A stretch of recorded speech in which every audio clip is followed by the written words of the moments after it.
जी, बिल्कुल ठीक कहा आपने सर कि ईमानदारी आएगी तो अपने आप भ्रष्टाचार दूर होगा। लेकिन ईमानदारी लाओ, ये इसको मुद्दा तब बनाया जा सकता है जब ईमानदार लोग आपके साथ जुड़े और खुद कहें कि ईमानदारी लाओ। तो ये नैतिक पार्टी कैसे करेगी?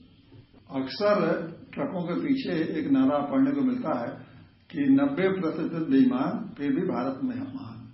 तो जिस देश में जिसने भी ये नारा लिखा कि 90% बेईमान फिर भी भारत महान, मैं समझता हूं कि नारा गलत है। वास्तविकता ये है कि देश में 95% ईमानदार फिर भी भारत में भ्रष्टाचार, ये बात होना चाहिए। आज इस देश में 95% लोग ईमानदार हैं। ये बात जब हम कहते हैं तो लोग समझते हैं कि ये तो आप बिल्कुल गलत बात कर रहे हैं, इसमें चारों तरफ भ्रष्टाचार फैला हुआ है। ये बात नहीं है। आखिर में भ्रष्टाचार वो है, भ्रष्टाचारी वो है जिनको भ्रष्टाचार करने का मौका मिलता है।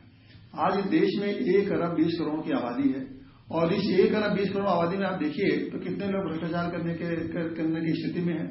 मुश्किल से 2% भी नहीं होंगे।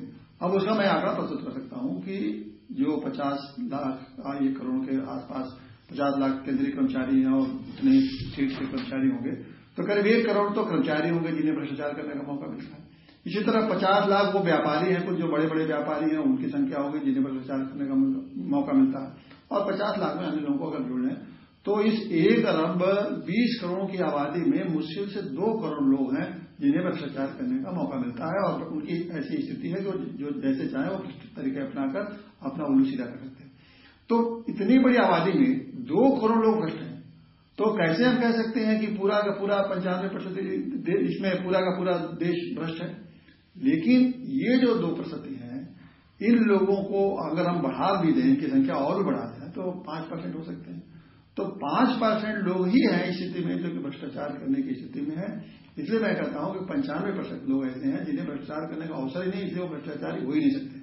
तो अगर ये 95% लोगों के मन में बात सही आ जाए, ये बात समझ में आ जाए कि वे भ्रष्टाचारी नहीं है बल्कि बहुत थोड़े लोग भ्रष्टाचारी हैं, तो इनकी एकता अगर आपस में कायम हो जाए, इनमें ही आपस में सोच पैदा हो जाए कि हम भ्रष्टाचार को खत्म करेंगे, तो निश्चित रूप से बदलाव आएगा। तो नैतिक पार्टी इन्हीं जो 95% लोग हैं जो ईमानदार हैं, मैं कहूंगा जिन्हें भ्रष्टाचार करने का मौका नहीं मिल रहा है, तो इसी तरह वो भ्रष्टाचार में लिप्त ही नहीं है, तो ऐसे लोगों को नैतिक पार्टी एक करेगी। और मैं समझता हूं कि यही लोग नैतिक पार्टी का साथ देंगे, और यही लोग नैतिक पार्टी का साथ देंगे तो नैतिक पार्टी भ्रष्टाचार के खिलाफ लड़ेगी।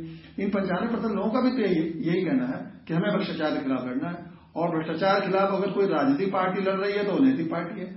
तो जब नैतिक पार्टी भ्रष्टाचार के खिलाफ लड़ रही है, नैतिक पार्टी भ्रष्टाचार के खिलाफ देश में माहौल बना रही है, नैतिक पार्टी भ्रष्ट राजनीति को बदलने की कोशिश करिए, तो निश्चित रूप से ये 95% लोग नैतिक पार्टी का साथ देंगे, और इन्हीं के सहारे, इन्हीं की मदद से, इन्हीं की सहायता से नैतिक पार्टी भ्रष्ट राजनीति को बदलेगी।